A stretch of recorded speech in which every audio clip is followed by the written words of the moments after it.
we didn't try to solve the production problems. We were providing the prototype. In other words, the model that's where the drawings and the design was correct, and then how to produce it by mass production was the next problem.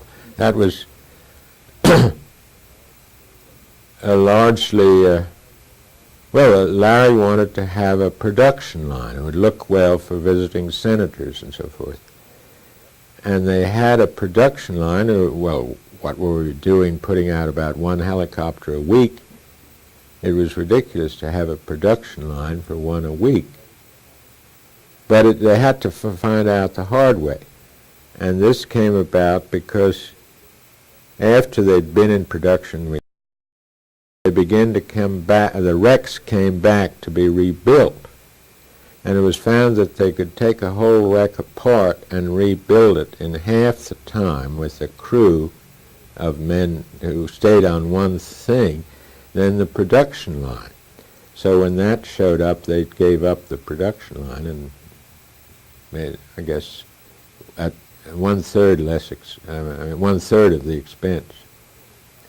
And another fallacy of the production line was that, and this reads on the problem of evolution,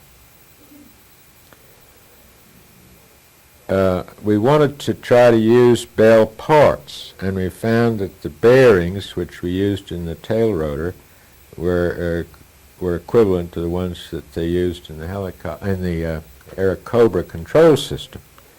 But the Airacobra was exported to Russia and was used in Arctic climates, so they had to replace the normal grease by what was called Arctic grease. So all these bearings were stored with Arctic grease. So our manufacturing called for replacing the normal grease, which was done. Helicopters came off the line with the Arctic grease. So we couldn't figure it out. We'd specified, and there was a station in the production line where they put in the right grease. And everyone was running around trying to figure this out until we finally found that there was a final inspection station where everything was checked out, and they found the regular grease in the bearings, so they replaced it with Arctic grease.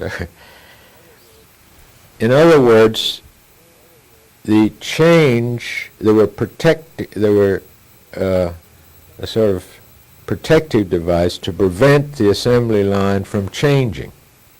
Double insurance that it didn't deviate from the pattern. And this reads on evolution. They blithely say, well, the evolution of higher species is because there was an accident in the DNA and it got crossed up differently, and that produced a mutant species. I don't think that that's it. And the helicopter is an example, because I was trying my best to make the helicopter evolve, and the airplane DNA kept reverting to type.